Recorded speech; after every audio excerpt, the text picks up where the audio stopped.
to first continue a little bit the arguments or the development that I was making yesterday. And if you remember, we started by kind of depicting the one very powerful theme in Nietzsche, which is related to the question of the eternal return and overcoming of nihilism and so on, and which I tried to kind of capture by this image of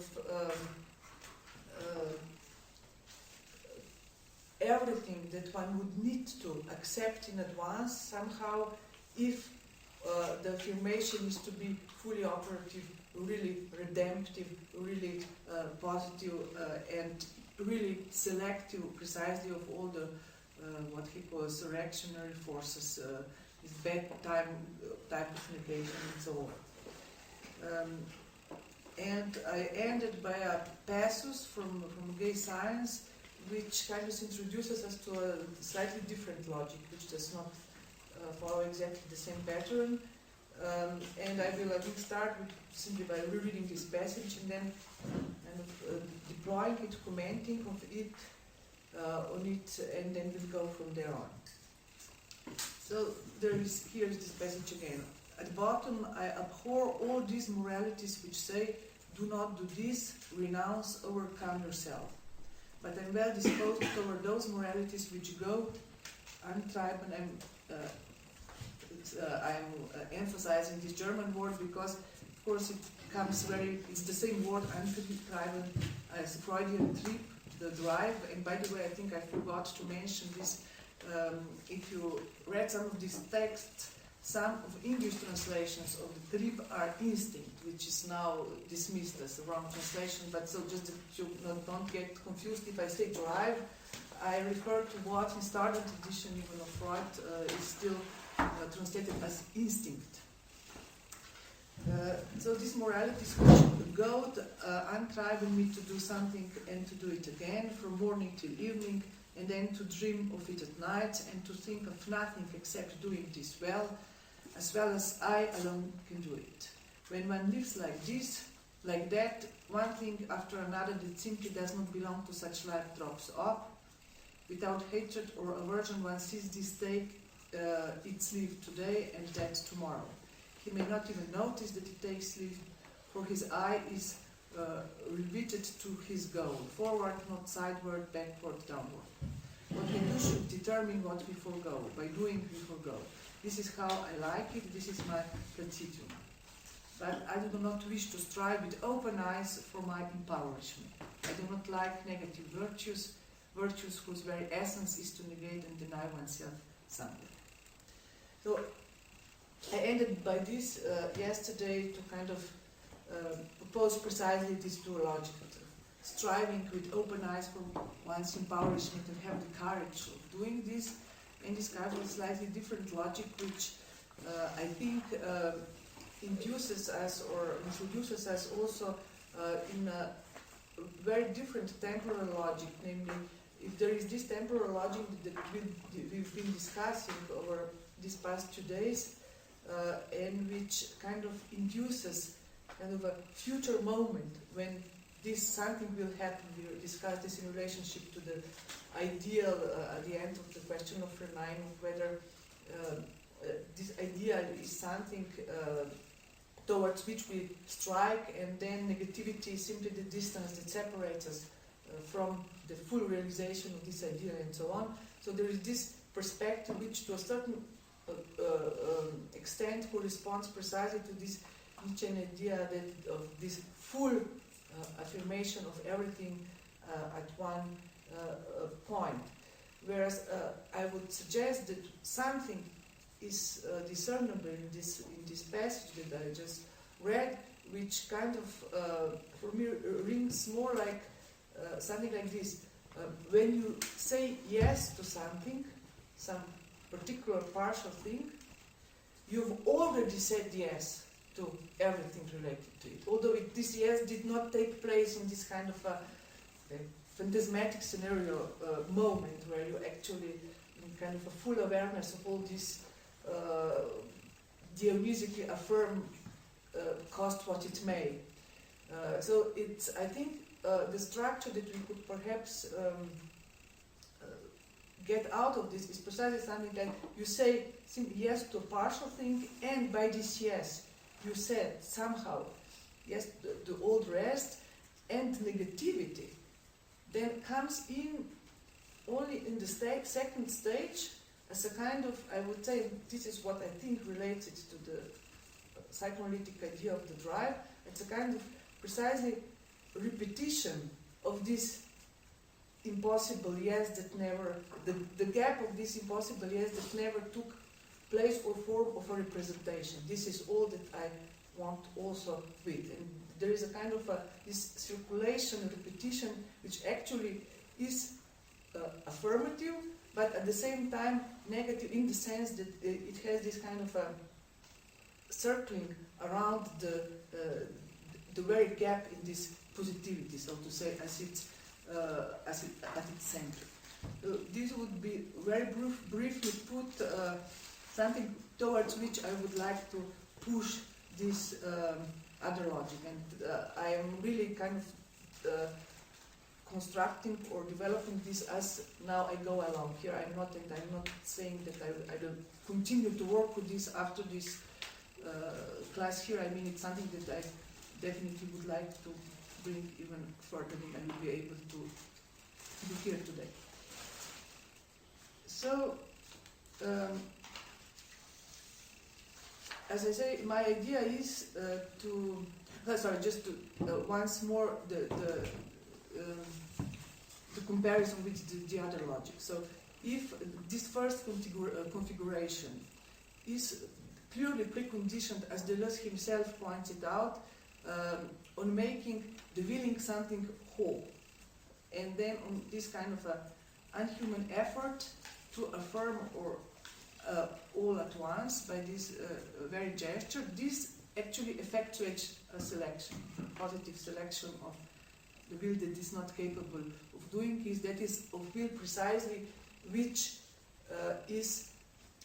depends on this conditional mode, the will which is only able to say I will this if it is not also this and this and that. So because this is precisely one of the so-called reactive, or this kind of a conditional restriction. Yeah, I want it, but I don't want this and this. So for Deleuze, this kind of conditioning affirmation upon exclusion of something else is precisely what is kind of eliminated, lost in this centrifugal force of eternal return as willing the whole. But nevertheless, I think there is one thing that one should remark in respect to this, namely that even though one can agree that this condition, this conditioning of things disappears if we accept the whole package, so to say, but at the same time, it kind of returns, I would say, as from the outside, as the very conditional configuration of this overcoming of nihilism. This is to say, you can only really will this if you will everything else with it. I don't think that this mode of conditioning or something else is disappears completely, but okay, this is perhaps another question. So on the other hand, in this last passage, there is a configuration where there is no question of there is no question of the whole to begin with. It's a question of a certain action or whatever activity, and a certain fixation or repetition of a partial object. And kind of selection of negativity is the very result of this repetitive affirmation of this negativity in the sense of the selection. So we could say it is straightforwardly affirmative, although, as I will insist, it is also this something of the negative or whatever which is absolutely crucial precisely for this straightforwardly affirmative logic to actually be operative in the actual world.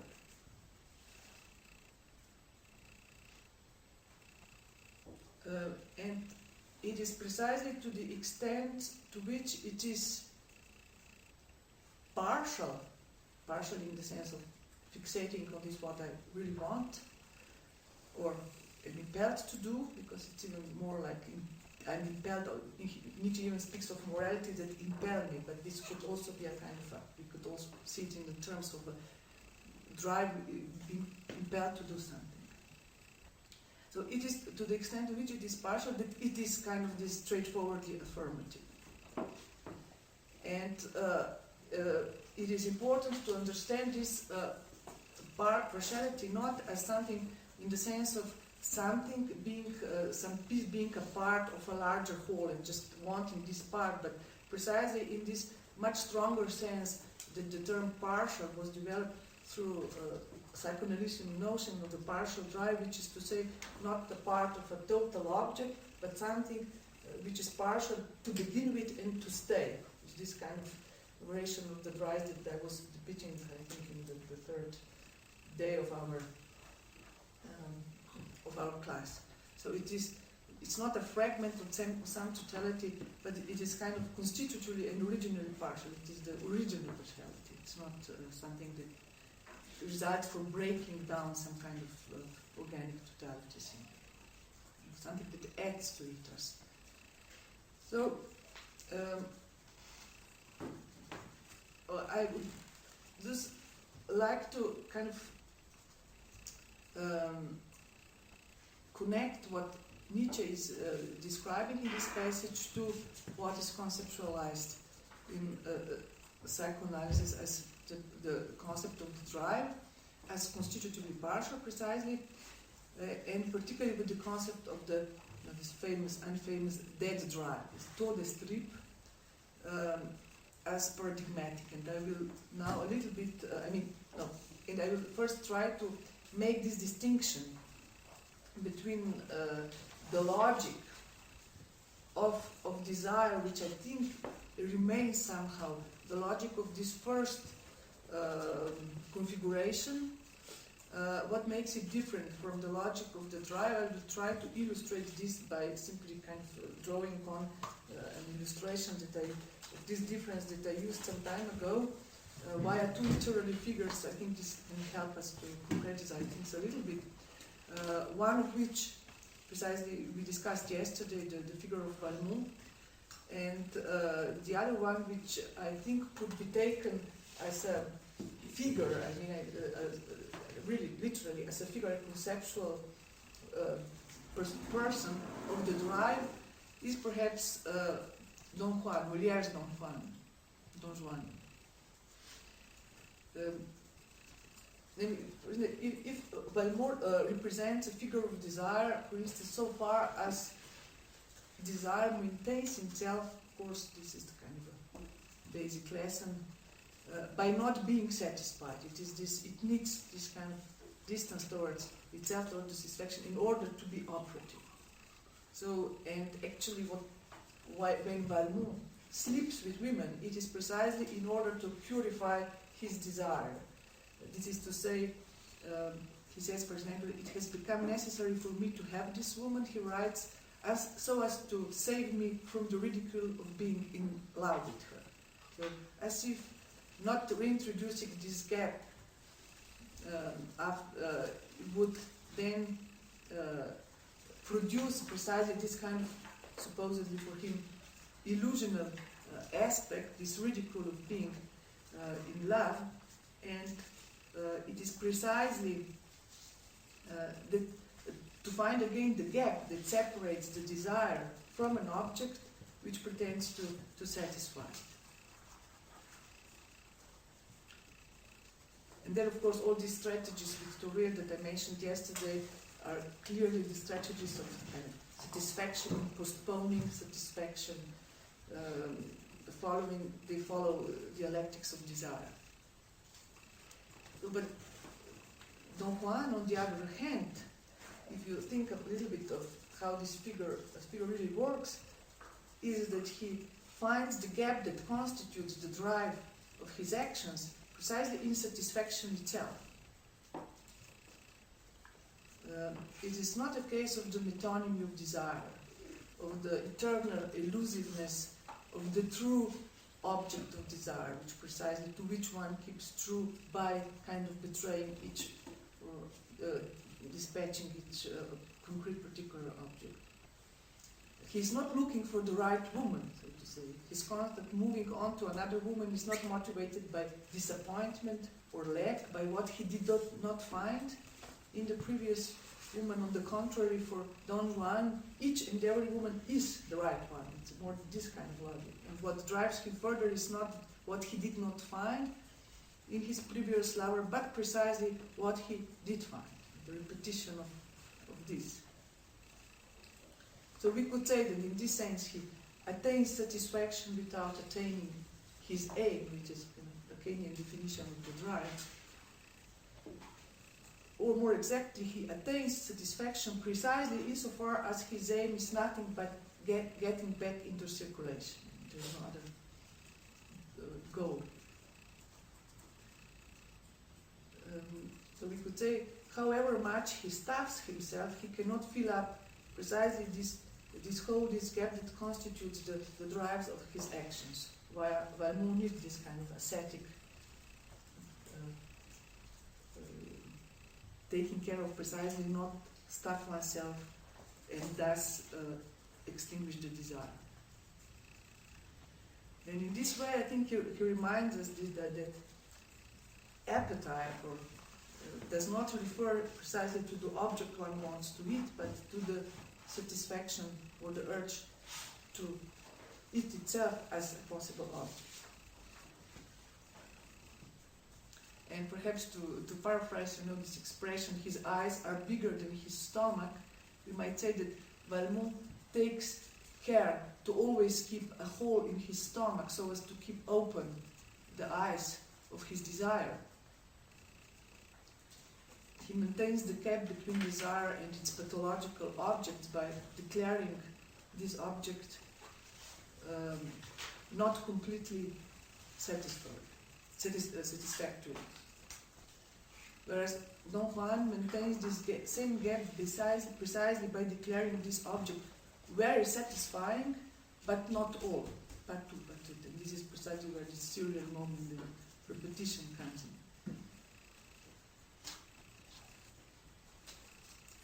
Or if you want a more philosophically conceptual definition of this difference between desire and drive, there is one, I think, very concise and to the point by Žižek.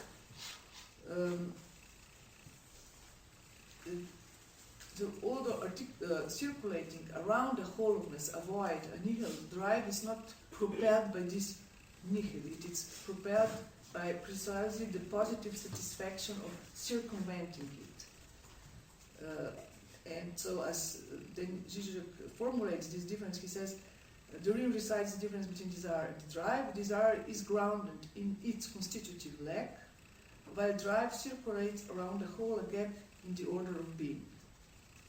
In other words, the circular movement of the drive obeys the weird logic of the curved space, we return to this expression, in which, and I think this is a crucial point, in which the shortest distance between 2 points is not a straight line, but a curve. Now here you have this, I think this is a very important point, because it's not simply that one cannot take this path, so one takes another one. It is also that this other one, this longer one, is in the same sense and ontologically the shortest one, precisely because this space is curved. It's not simply neutral in the sense as you would understand this word.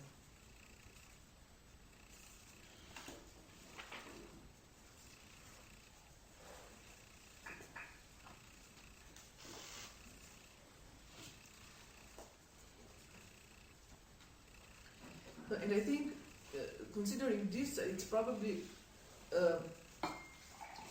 no wonder that it was Deleuze, in difference interpretation, actually wrote, I think, what probably the best 4 or 5 pages ever written on the topics of the Freudian notion of the dead drive.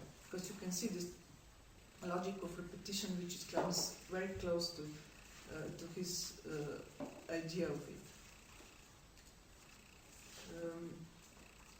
So I will just briefly now try to show how actually both Lacan and Deleuze converge here on certain reading of this Freudian notion, which itself is and remains quite, difficult and problematic in Freud, because precisely as you will see, he introduces this and then struggles with it to the end of his life without ever arriving to even for him satisfactory articulation of this. Freud introduces this notion of the dead drive in kind of his highly speculative metapsychological attempt to account for certain facts that became apparent in analysis. But Deleuze is very right in pointing out that in Beyond the Pleasure Principle, where he first introduces this notion of beyond the pleasure principle, is the dead drive, of course. He says Deleuze, the dead drive is discovered not in connection with destructive tendencies, not in connection with aggressivity, but as a result of a direct consideration of repetition phenomena. And this is true. It is by trying to get to the point of what exactly is repetition, what it is doing, how it operates, that Freud comes across this idea of introducing this notion. So, somehow strangely, the dead drive serves like a kind of a positive, originally principle of repetition, so, according to Deleuze. So, and this, I think, is very true. But the problem is nevertheless that if you read Beyond the Pleasure Principle, this text, you see how Freud is constantly tempted also to propose the dead drive as a kind of this second principle, besides errors or what would be some kind of a life drive to union, to growth, to reproduction. So to think this dead drive also as a kind of other foundation, the foundation for the destructive and aggressive tendencies, finally.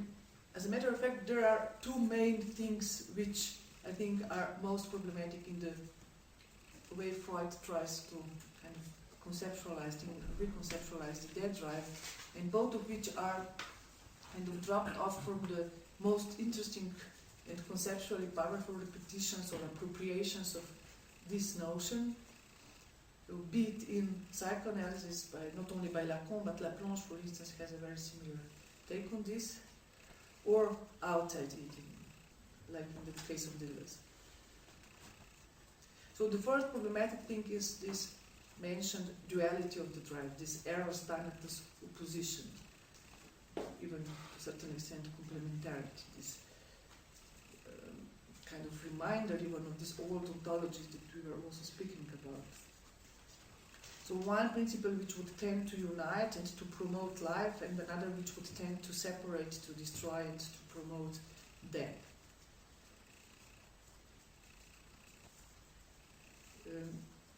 So Freud toys with this, never completely satisfied, but nevertheless it somehow remains within his scope. And Lacan's first step in relation to this was precisely to overthrow this opposition and to affirm what we could call the university of drives.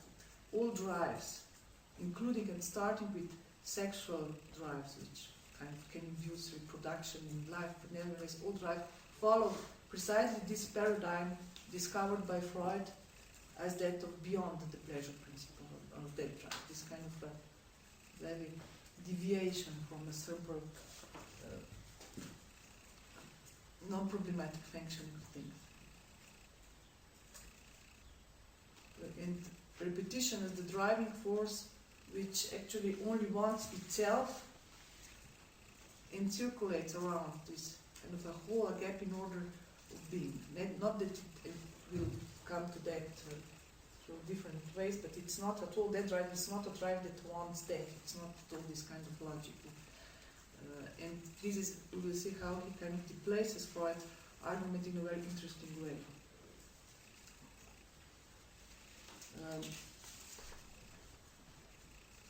Not just before I go to that, in Deleuze's account,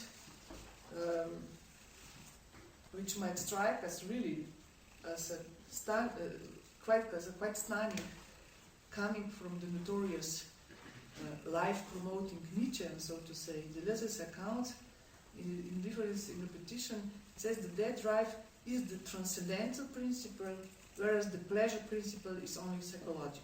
This is how he does away with this complementarity or duality of the two, by kind of showing the real one, so to say, the one that actually operates on the structural level is the death principle. It is the transcendental principle, whereas the pleasure principle is only psychological.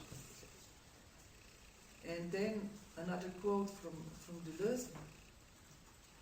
Errors and thanatos are distinguished in that errors must be repeated, can be lived only through repetition, whereas thanatos as transcendental principle is that which gives repetition to errors.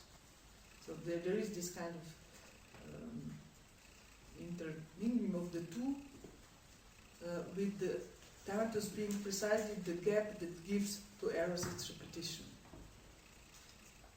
And this kind of, okay, you could call it this way, subordination of eros to thanatos. I mean, Deleuze preserves these two terms, which in itself are heavily charged and difficult to just kind of swallow down immediately. But this subordination of eros to thanatos, or simply its inscription into the very logic of thanatos, is directly related for him to the following question. He says, how is it that, and it is so, this is his constatation, how is it that the theme of death, which appears to draw together the most negative elements of psychological life, can be in itself the most positive element, transcendentally positive, to the point of affirming repetition. And I think this is an extremely important question. I think it's really, this will bring us later precisely to this question of the finitude and the way, and the infinite, as I think could be articulated through the Lacanian or psychoanalytic perspective, but it is this, here we come across this question of the whatever, death as this mark of the finite, which at the same time is precisely the most positive element that could induce the infinite in this sense. And this question that I just read, I think, echoes very precisely the Nietzschean question, accompanying his struggling with precisely the couple of affirmation and negation. When he says, I will just read it first, Deleuze and then Nietzsche, because I think it's really the same logic that is being deployed and redeployed. How is it that the theme of death, which appears to draw together the most negative elements of psychological life, can be in itself the most positive element, to the point of affirming repetition? And then this Nietzschean question from Zarathustra, the psychological problem in the type of Zarathustra is how is it that he says no, and does no, to an unheard of degree, to everything to which one has so far said yes, but can nevertheless be the opposite of the no-saying spirit, the opposite of negation. It's the same kind of a problem. Actually, we start from this kind of a, it is a clear no to many things, but at the same time, how we think with it as precisely as the opposite of a no-saying spirit. And actually, sorry, this is, he mentions Zarathustra in this quote, but the quote is from Ecce Homo, sorry.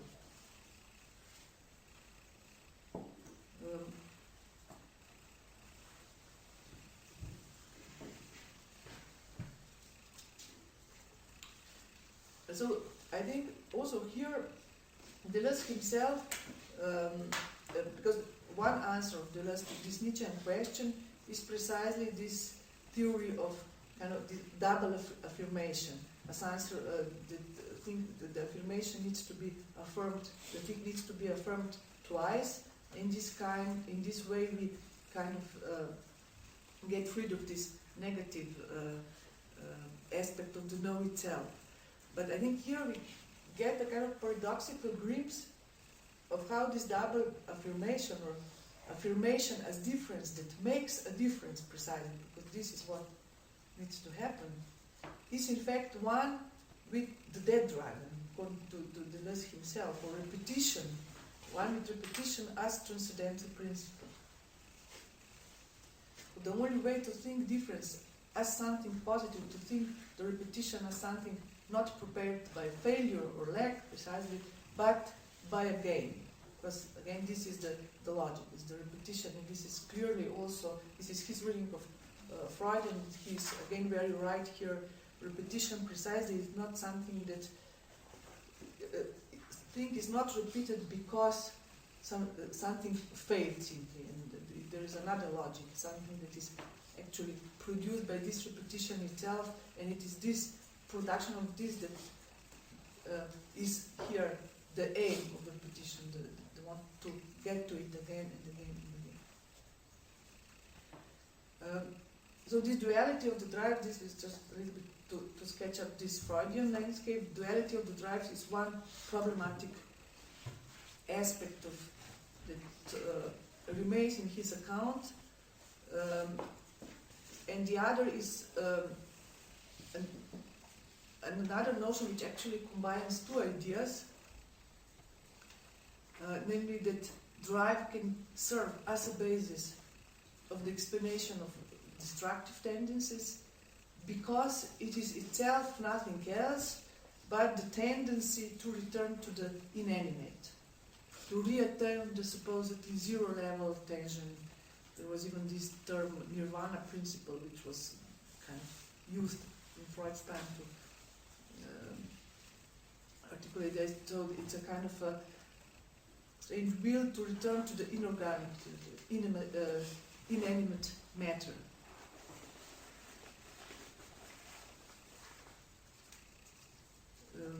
And I will just read you one passage from Freud, and we'll then return to it also in a later stage. I don't know, the printer kind of printed the quote almost invisibly, so I will be trying to make some sense of it. If we may assume, as an experience admitting of no exception, he says, that everything that lives dies from causes within itself and returns to the inorganic, we can only say the goal of all life is death, and casting back, the inanimate was there before the animate. At one time or another, in this kind of a speculative deduction of life, at one time or another, by some operation of force which still completely baffles conjecture, the properties of life were awakened in lifeless matter. The tension then aroused in the previously inanimate matter strove to attain an equilibrium. The first instinct was present, that to return to the lifelessness. It goes on, and let's come to better. But so here he introduces this idea that actually, for some whatever reason that we still don't understand, the moment the life starts, there is some kind of equilibrium that is broken, and that actually the death instinct kind of corresponds to the tendency to return as quickly as possible back to the inanimate. But if you see already here how putting the thing this way, we actually reduce what Freud discovered precisely as this beyond the pleasure principle, something that does not obey the trait of the pleasure principle, back to pleasure principle. Because the way it is articulated is precisely as if this return, this equilibrium was somehow destabilizing also in the sense of precisely being beyond the pleasure principle, and this return to the inanimate, that would be a kind of a refinding of the originally lost pleasure or harmons or something like this. So there is, I think, clearly problematic in this account of what is or in relating that what he discovered via repetition as the dead drive to this kind of a tendency. And here again, both Lacan and Deleuze are unanimous in dismissing precisely the definition of the dead drive as this release of tension that aims at the inanimate. For instance, Lacan's remark, one of the remarks is, it is erroneous to back the primary process up with the principle which, if pleasure were its only claim, would demonstrate nothing, save that we cling to the soul like a tick to a dog's hide. Because for him this idea of pleasure principle is precisely the repetition of the whole idea of the soul. Because what else is the famous lowering of tension with which Freud links pleasure other than the ethics of Aristotle? It's kind of a finding of the right measure, equilibrium. Lacan has this definition of the classical ethics as something that was designed, especially in Aristotle, to tackle precisely with this unassignable surplus that the life, or to the practical life, bears witness to. So ethics is precisely there to kind of a moderation principle that tries to disentangle, deorganize this excessive surplus that keeps coming to the surface again and again and again. And of course he bases his ethics precisely on kind of not doing this and starting from this surplus itself as a thing that ethics should take as its starting point. So for Deleuze, that drive, as the drive to return to the inanimate, is the very way precisely Freud slips away from the most important thing he discovered, and which for him was precisely this primacy and autonomy of repetition. Repetition as grounded neither in failure nor or identity, some kind of identity to which, for instance, it would want to return.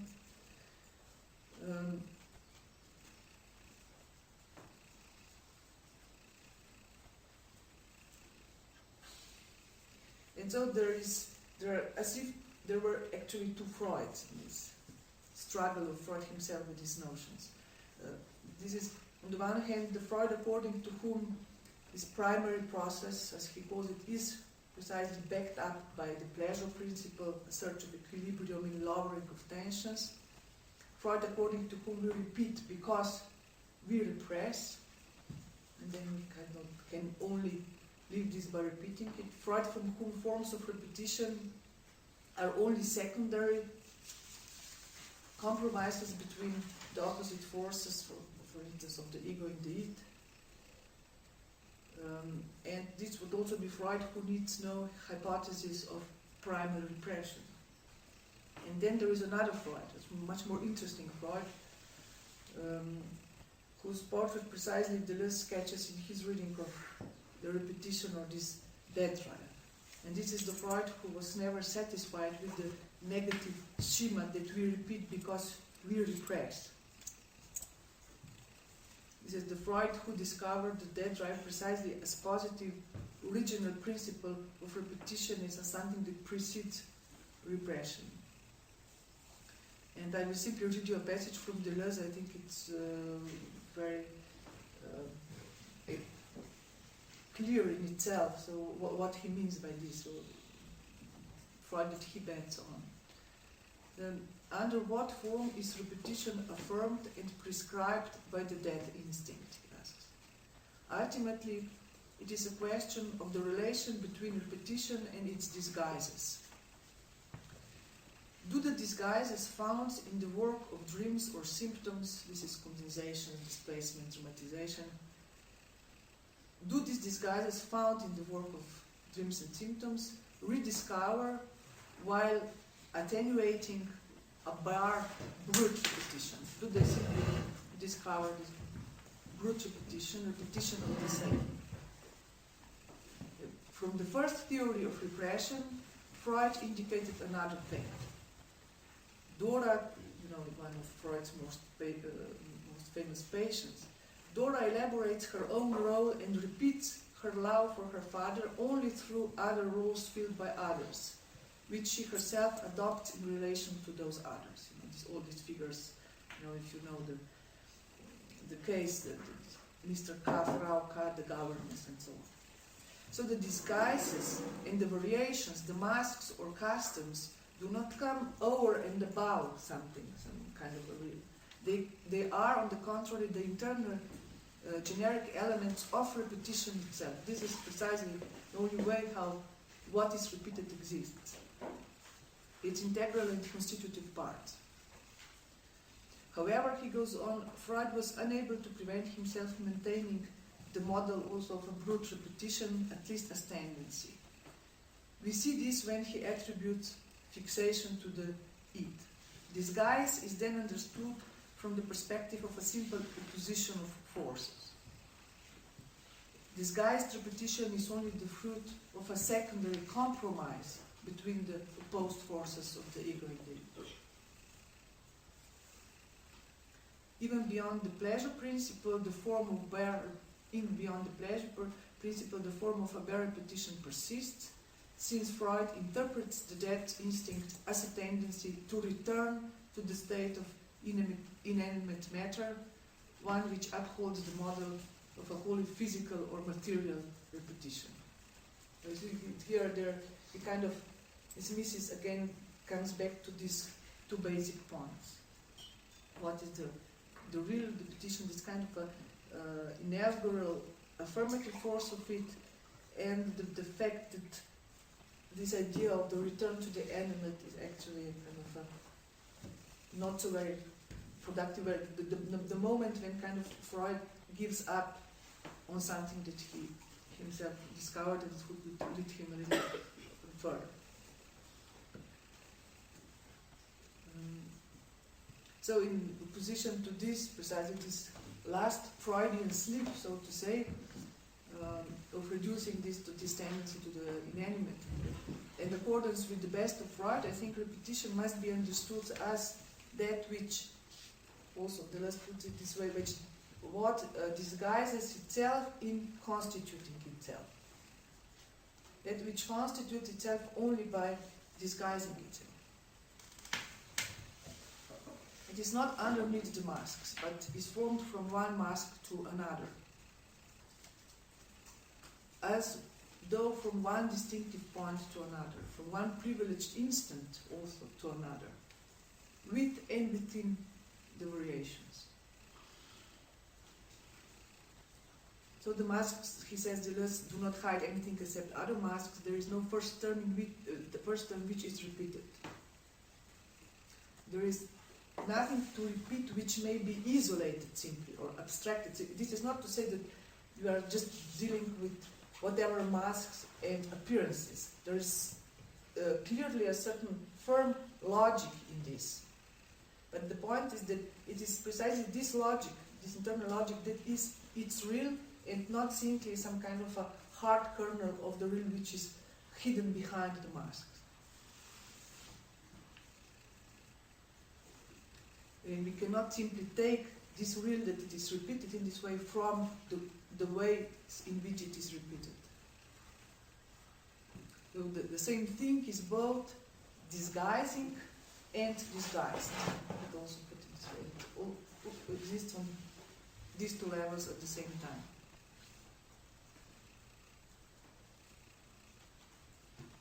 So the death driver's repetition does not exist beyond its disguises, its forms of appearance, which is to say that it never exists as this kind of a wanting the nothingness, which would be one kind of a simplistic way of seeing it, but always precisely as wanting this or that partial thing.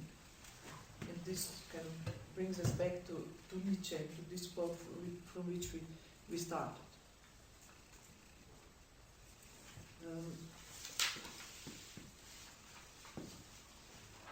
What I would like to do now is start from another point, which will very quickly bring us back to this, but which will also help us to reintroduce very briefly, but I think in important points, to this discussion some of the other crucial concepts that we were working with this week, or that are important for this discussion, and kind of redeploy them in a way that could make some kind of a clear idea of what both this idea of the drive is in psychoanalysis, and what Nietzsche, an idea of repetition and eternal reoccurrence, could also give place to, and also some other. I think it will actually broaden up these questions in a way that may be, helpful in understanding several things, including, and we will come to this at the end, the question of, including first the question of the relationship between finite and infinite in psychoanalysis, the question of the body, and is it that the body is only kind of what was the term, receptacle of language? Receptacle of language. Which I really don't think is how things stand there. And then we'll come to the end to the question of atheism and psychoanalysis, how this kind of what is, because Lacan's take on this. So I will now move to a dream.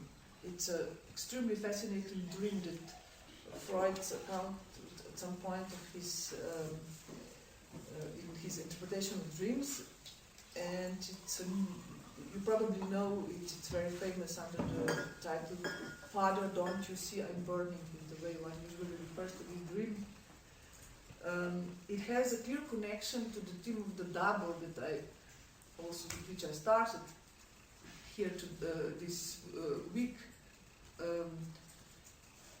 and you will see why, because it kind of it's a dream that kind of redoubles, reduplicates almost point by point the reality within which takes place, and then something else even more happens. But it's a kind of really strange dream which kind of repeats the reality, and this very repetition gives place to something third, to something else.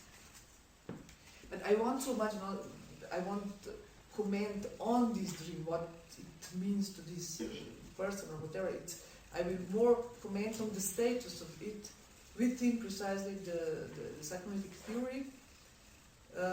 And here already a very significant shift occurs from Freud to Lacan, because Freud only comments on this dream very briefly, finally, and almost not really dismissively, but he takes it simply as an example of the dreams that fulfill the need and the desire to sleep, and that they kind of orchestrate the reality that is trying to wake us up in such a way that we can continue to sleep. So he doesn't even indulge in any interpretation of the dream or whatever, he just mentions it very briefly. But when Lacan then takes it up, on the other hand, it kind of becomes the dream. The dream par excellence. It is the dream, kind of ontological dream, as you'll see almost. It is the dream with the help of which he ventures to articulate some of the absolutely central points about what, according to him, psychoanalysis is dealing with. Why precisely it is not simply a psychology. Why, as he also puts it, no praxis is more orientated towards that which at the heart of experience is the kernel of the real than psychoanalysis. It is the dream that allows him to articulate the specific nature precisely of the drive and the non-nature of this new object discovered by psychoanalysis, the drive, its relationship to conscious and unconscious representations, Vorstellung on the one hand, and to repetition on the other, precisely something else. It is a dream that allows him to develop a very interesting ideas or point to this usually too quickly ignored threshold of awakening, precisely what happens between when we sleep and when we are awake. And it is a dream apropos which he formulates what he calls the true formula of atheism, and which according to him is not God is dead, but God is unconscious. So you see, just to enumerate things like this, the stakes are really very high. And all the more interesting because they are certainly meant as intervention into the field of philosophy. there is a certain subtle polemics with phenomenology going on, to a certain extent with Nietzsche and Freud on the theme of the death of God as being the true formula of atheism, with Heidegger and his being toward death, with, in this case more positively, Kierkegaard and the theme of repetition and so on. So of course I will not at all discuss these themes in detail today, but I will try to make kind of a point or two in relation to almost each of them, kind of markers that could help us navigate in this conceptually quite dense area. So first, let me read you the dream itself, how it goes. A father had been watching, this is the description, the account of the dream and its circumstances as presented by Freud. A father had been watching beside his child's sick bed for days and nights on end. After the child had died, he went into the next room to lie down, but left the door open so that he could see from his bedroom, so he's not dreaming yet, this is still the circumstances, so that he could see from his bedroom into the room in which his child's body was laid out, with tall candles standing round it. An old man has been engaged to keep watch over it, over the child, and sat beside the body murmuring prayers. After a few hours of sleep, the father had a dream, and this is now the dream, that his child was standing beside his bed, caught him by the arm and whispered to him reproachfully, "Father, don't you see I'm burning?" He woke up, noticed a bright glare of light from the next room, hurried into it and found the old watchman had dropped off to sleep and that the wrappings and one of the arms of his beloved child's dead body had been burnt by a light candle that had fallen on them. So this is the dream. So with the father's dream doubtlessly stimulated by the light and the sounds coming from the next room, we are dealing with, yes, kind of redoubling of what goes on in reality. Father is not waken up by the stimuli coming from the outside reality, nevertheless, the dream incorporates the latter precisely to prevent the awakening, and he does so successfully. He's waken up instead by something that comes from the dream itself. This terrible question in which, as Lacan rightly pointed out, there is more reality or real than in the noise by which the father also kind of manages to identify the strange reality of what is happening in the next room. And this fact also prompts Lacan to say at one point that sometimes we wake up precisely in order to continue to dream. This also functions in this way. So what is actually going on here? On the one hand, we have kind of objective reality of the small fire, which we could say continues the reality of the child's illness, of his death, the objective reality. On the other hand, we have the so-called psychical reality of the dreamer, including, his pain, eventual feelings of guilt and worries.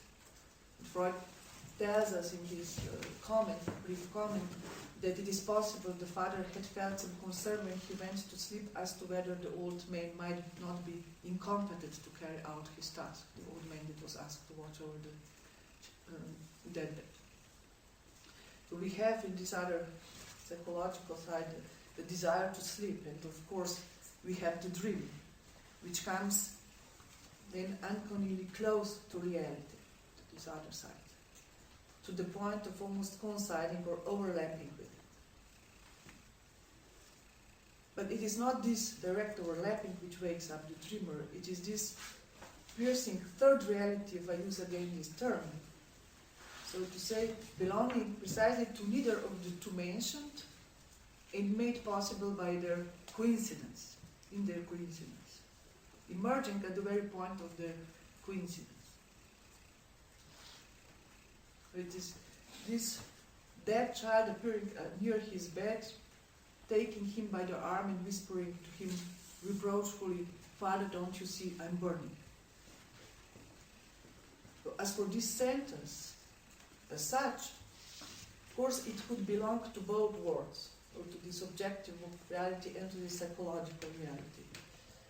To both realities, and Freud also suggests that it might actually be the words themselves, their materiality, might be uttered at some point during the child's illness, referring to fever, for example. The child might say something like this. So, because dreams usually construct precisely and only with elements of reality that did take place.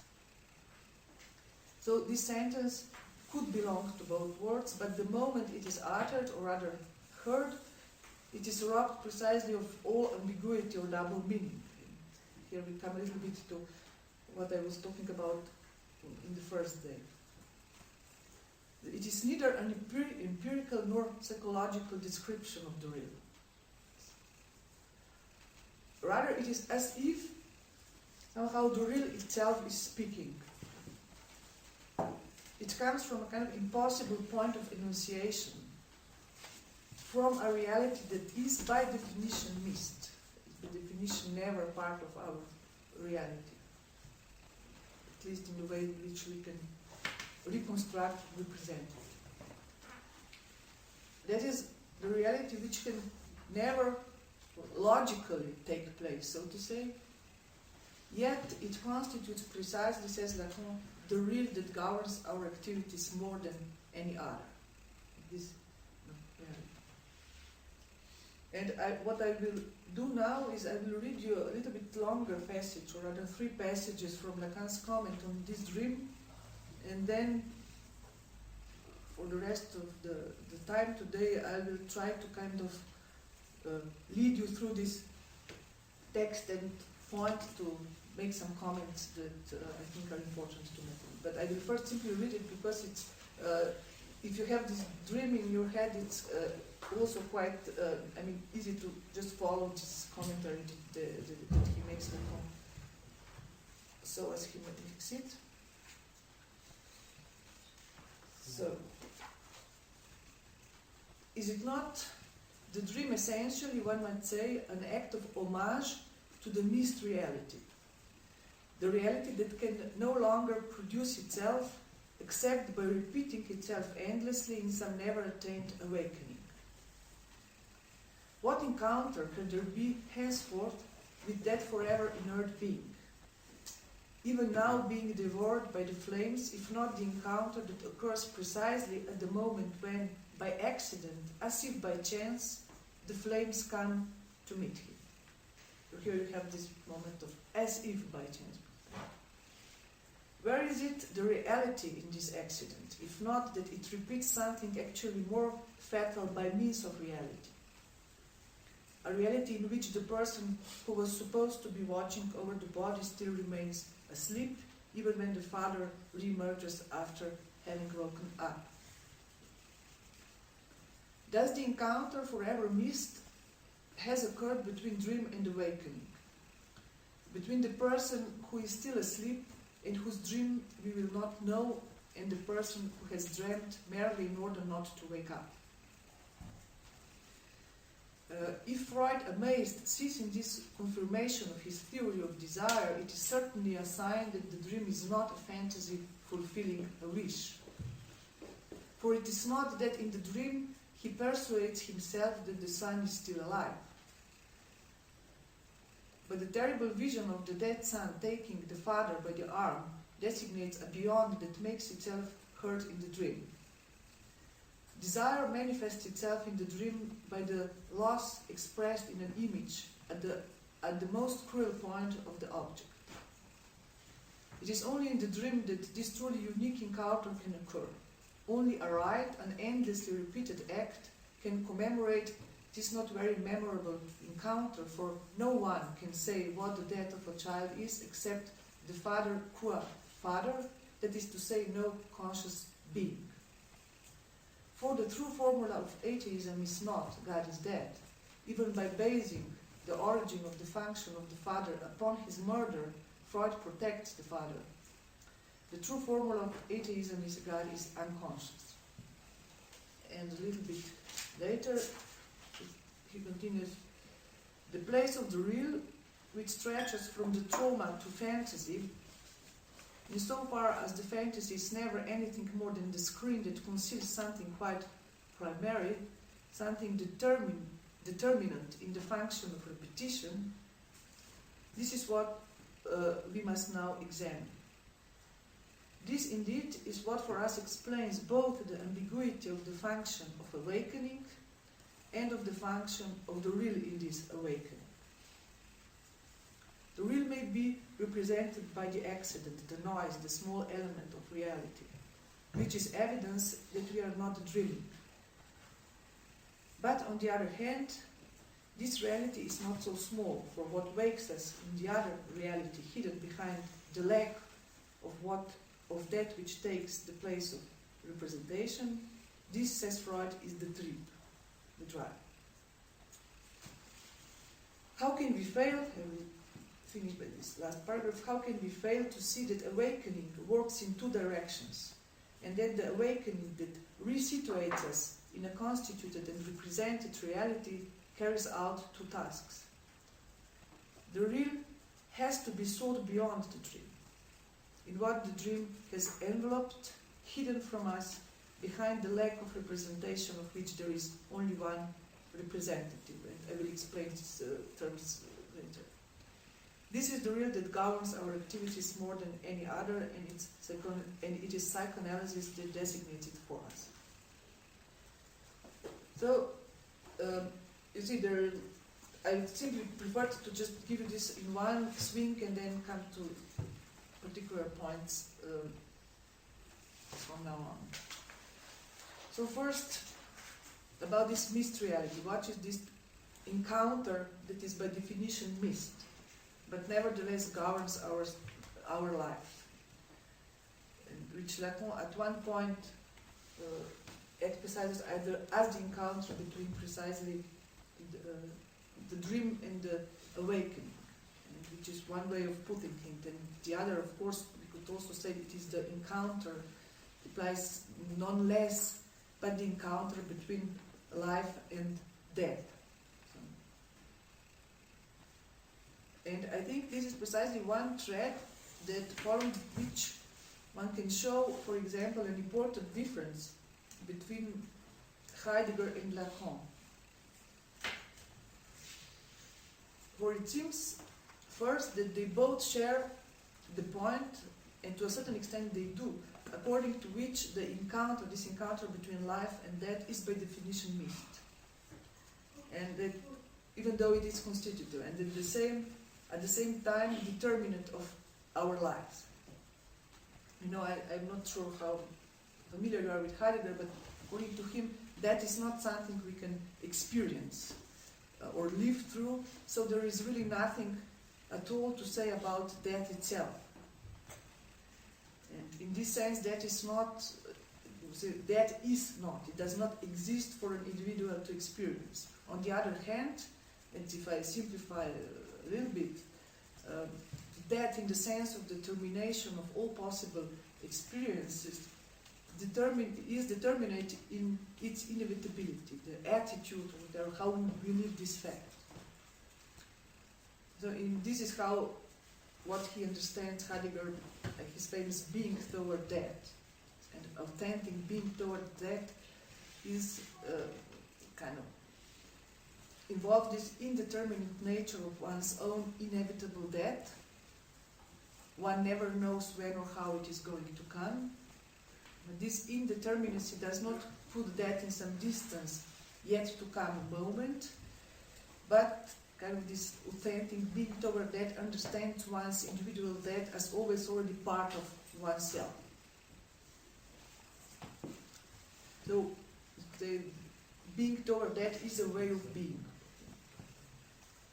Of course, Lacan knew his Heidegger. He even translated his paper Logos in French, and he actually did toy with the idea to connect the Freudian concept of the drive to the Heidegger's existential analysis, which precisely defines Dasein as being toward death at some point at the beginning of his teaching. But the moment, even one could say the moment he did so, immediately an important difference, I think, started appearing, growing more and more salient as he went on to fully develop his concept of the dead drive.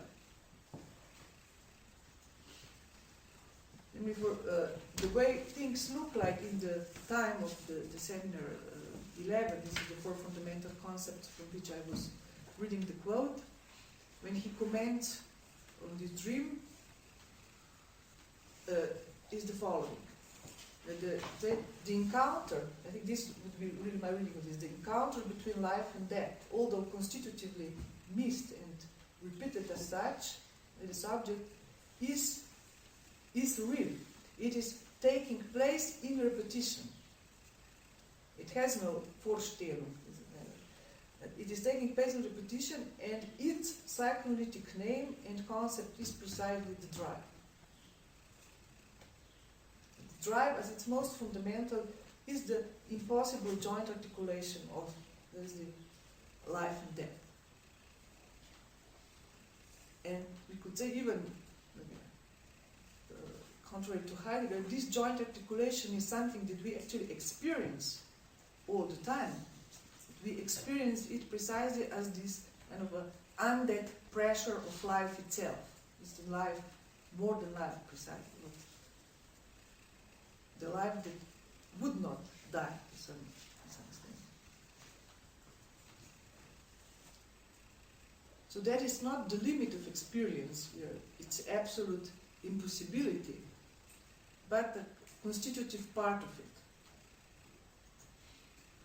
So in the drive, that is experienced not as the opposite of life, but precisely as this too muchness of life, as a life that won't die even if it kills us finally. This is precisely the makes us do things that can go very much contrary to our self-preservation, but nevertheless not because it wants the dead, but because it wants this precisely, it wants itself. One could also say that that drive is little, that it is the deadly aspect of human life itself, as far as the latter constitutively oversteps its own conditions and boundaries. In this sense, there is no, and cannot be conceptually reduced to just life in some sense. Precisely never just life. In this passage beyond the pleasure principle that I already referred to, Freud introduces this gloomy idea that the goal of life is death. So that the phenomena of life are but kind of, which is kind of also a funny idea, that all phenomena of life are kind of unpleasant complications, detours and deviations from that toward which all life is heading. And as we see there, kind of defines that drive as the will to return to this inanimate. But Lacan's tour de force, I think here is precisely to take this upside down.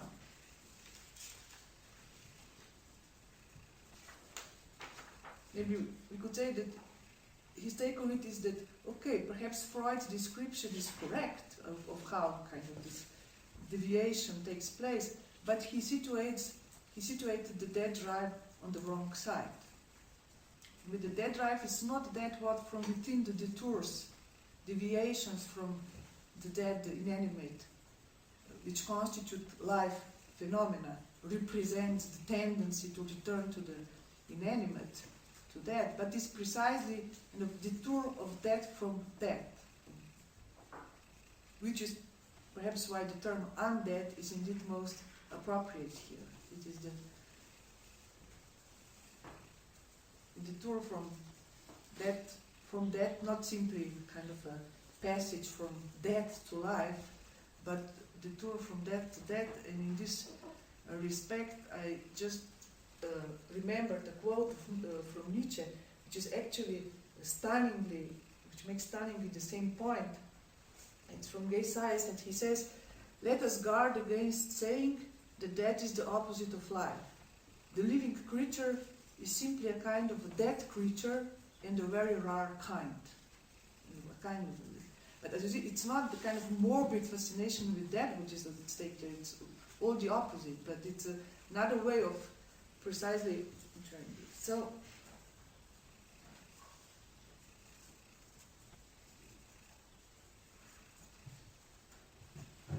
we could also say that it is only the detour from the inanimate that it produces death, strictly speaking, because inanimate, it's not exactly the same thing as death. If we start with the inanimate, we don't actually start with death. That is not the same. Even say perhaps that death is the very way in which inanimate no longer coincides with itself, but is the very form of life. So, you see, kind of a topological way of describing this would be perhaps to say that for psychoanalysis, it is not so much being towards death that is at stake, more like something being from death, out of death, to a certain extent. Okay, so I think,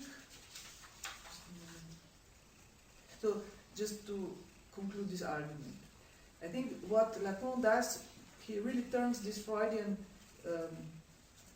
metaphor of this deviation of life as a deviation that something takes before it can die. Turn this upside down is actually to say, okay, let's say that the goal of all life is death. Yet what prevents life from attaining it quickly and calmly in a straight way, what makes it deviate from its immediate goal, is precisely the drive. This is the very thing that psychoanalysis discovered as the death drive. It is the declination from the path of the death as goal of life. It makes us do things, it makes life do things which indeed can be harmful to life, but not because it, or also heroic, things that could create something. It's not because it wants to return to the inanimate, but because it only wants to return to the circulation, to return to itself again and again and again. And this most intimate link of death drive with repetition is, I think, precisely what brings this notion actually closer to the Nietzschean notion of the eternal return, which has the same moment of the joy that only wants itself and repetition of itself, than to Heidegger's being towards death. And I think, and in this I will go into this after, it is also a key to a specific notion to the infinite precisely that psychoanalysis proposes, or which can be deduced, constructed from it, and which, I'm deeply convinced, is also at stake in the comic infinite, and I wrote on this already. The infinite on which the comedy thrives, which is a very specific form of the infinite. And there is a comic authenticity which I think would be difficult to trace precisely in Heidegger, and just conclude with this comparison, from whom authenticity remains on the side of the serious. I think this is a good way of putting it. Whereas Lacan is quick to reverse the serious. Heidegger really, I don't think there is one joke in all of his opposites. Extremely serious in the sense that whereas for Lacan, he was quick to reverse the serious, what he calls le sérieux, into serial. Serial. He has this passage, this great passage where he says, I have it here only in French, he first introduces serious real, je parle de réel, dit réel sérieux, I'm speaking about the serious real, and then he goes on, le sérieux, the serious, il faut bien, I will skip what is in between, le sérieux, ce ne peut être que le sérieux. Serious cannot be but serial, which is clearly not without consequences for the notion of authenticity itself, of course, but also for precisely the way in which repetition is actually crucial for this very notion. Okay, so then after the pause we'll go a little bit into this question of the